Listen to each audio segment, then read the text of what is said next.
मैं अभी हमारे डीआईजी के साथ में हम लोगों ने इसका जैसलमेर और बीकानेर की सीमा का दौरा किया और सुरक्षा व्यवस्थाओं का पूरा जायजा लिया। बीएसएफ पूरी तरह से अलर्ट है, सतर्क है और हमारी सीमाएं सुरक्षित है और कहीं कोई किसी तरह की कोई प्रॉब्लम नहीं है। शासन के साथ कोऑर्डिनेशन के लिए क्या प्रशासन के साथ में कोऑर्डिनेशन के लिए हम लोग हमेशा इनके साथ मीटिंग करते हैं। दिल्ली से लेकर के फ्रंटियर हेडक्वार्टर्स में, मतलब जैसे जोधपुर में भी करेंगे, दिल्ली में भी करेंगे, यहाँ पे बीकानेर में भी करते हैं। तो इस तरह से मैंने जैसलमेर में भी मुलाकात करी सभी से, यहाँ पे भी सभी से करी। ये हमारे एक नॉर्मल एक्टिविटी है जिससे कि कोई एक्शन हो, कोई कार्रवाई हो तो उसमें सभी लोग उसमें इन्फॉर्म रहे। सर, जिस प्रकार से अभी मामले चल रहे हैं सोशल मीडिया पे भ्रामक खबरें आम जन को किस प्रकार से आप कहना चाहेंगे? मैं आम जन को, मेरे देशवासियों को मैं ये कहना चाहूँगा कि कुछ भी स्थिति भारत में डेवलप होती है तो उसमें सत्य सबके सामने है। क्या हुआ है वो हम सब जानते हैं। तो उसको लेकर के बहुत सारे लोग भ्रामक खबरें फैलाते हैं, कई तरह की बेबुनियाद बातें करते हैं टीवी पे, सोशल मीडिया पे। उससे सावधान रहें सभी लोग, किसी भी हालत में इस तरह के लोगों की बातों में ना आए। सरकार हर तरह से हर मुद्दे पे बहुत कॉन्शियस है, बहुत तरीके से हर चीज को डील करती है। तो किसी तरह के जो भ्रम पैदा करने वाले लोग हैं उनके बहकावे में ना आए और ना ही उसको लेकर के कोई कमेंट करें।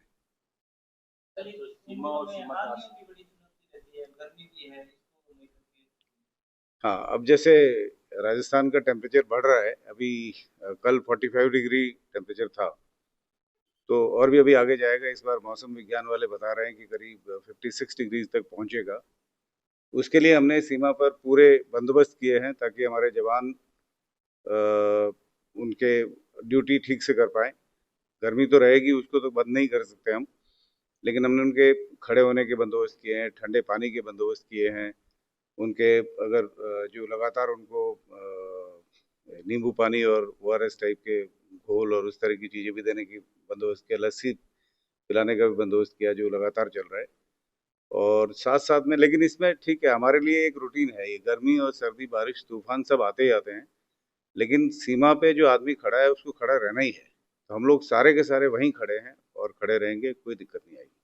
टूरिस्ट अटैक जो है वो जो टूरिस्ट प्लेस पे अटैक हो रहे हैं, तो इसको लेके अपने एरिया में कहाँ कहाँ पे हम ज़्यादा प्रिकॉशंस देखिए, टूरिस्ट प्लेसेस पे अटैक ये हुआ है, ये एक ऐसी घटना है जो कि अ, इस तरह के टारगेट्स को चुनना ही बहुत ही कायरतापूर्ण फैसला है जिसने भी इसको किया।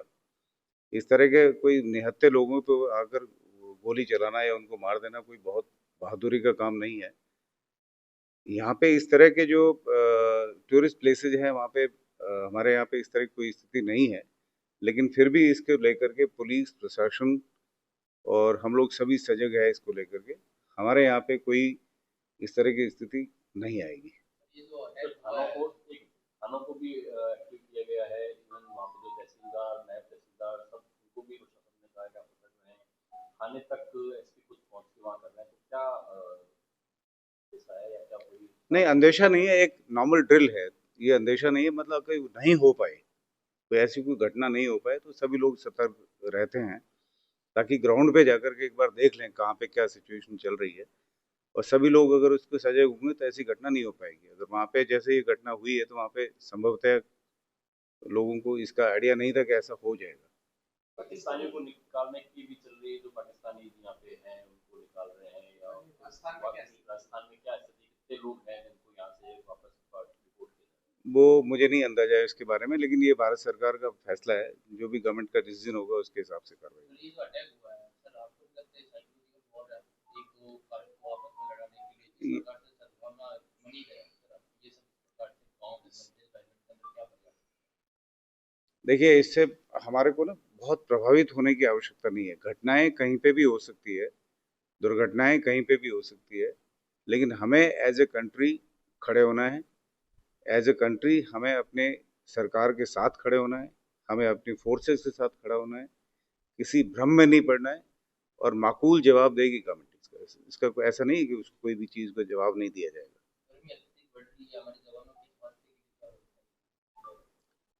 जवानों के व्यवस्था हमने उनके लिए पूरी तरह से सारे बंदोबस्त किए हैं, पानी से लेकर के नींबू पानी, उस लस्सी, इसके अलावा जो डॉक्टर्स की व्यवस्था है, इसके अलावा हमने एम्बुलेंस रखी है वहाँ पे।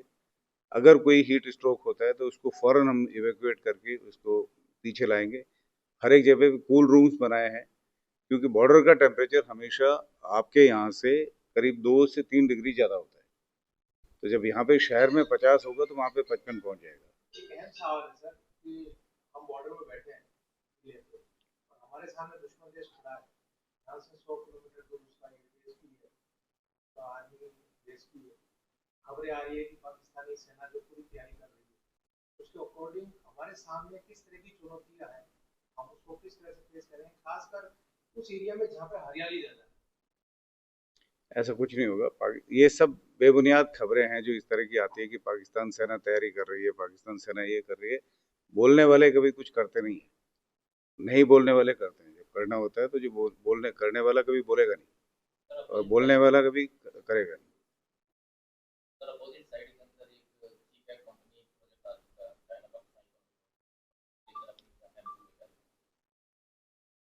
देखिए, गवर्नमेंट ऑफ इंडिया ने इस चाइना पाकिस्तान इकोनॉमिक कॉरिडोर को कभी भी एक्सेप्ट नहीं किया, और ना ही कभी हम इसको एक्सेप्ट करेंगे। वो गवर्नमेंट लेवल पे इसका जो भी डिसीजन होगा सरकार के लेवल पे होगा।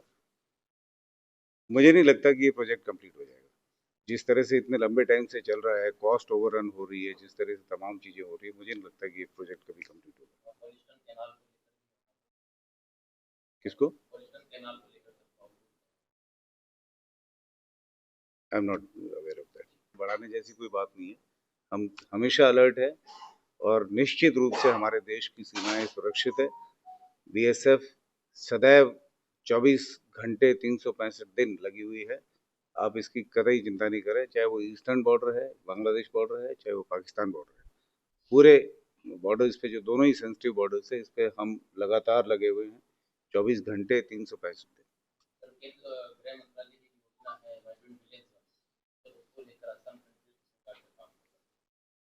भारत सरकार की बड़ी महत्वाकांक्षी योजना है, महत्वपूर्ण योजना है रादर, ये वाइब्रेंट विलेजेस। इसके अंदर जो हमारे बॉर्डर के जो गांव है, इसको हम बॉर्डर से जो हम लोग कहते हैं कि इंडिया यहाँ से शुरू होता है, हम उसको आखिरी गांव नहीं कहते, हमारा पहला गांव है। तो उनको हम इकोनॉमिकली डेवलप कर रहे हैं, ताकि उनको रोजगार मिले, लोगों को बाहर जाने की आवश्यकता नहीं पड़े। उनको रोड से कनेक्ट कर रहे हैं, उनको बाकी जो फैसिलिटीज़ है, बेसिक फैसिलिटीज़ हैं, वो उनको दे रहे हैं, और आर्थिक रूप से उनका विकास हो, उसके लिए जो भी सहयोग उनको चाहिए वो हम दे रहे हैं, भारत सरकार दे रही है।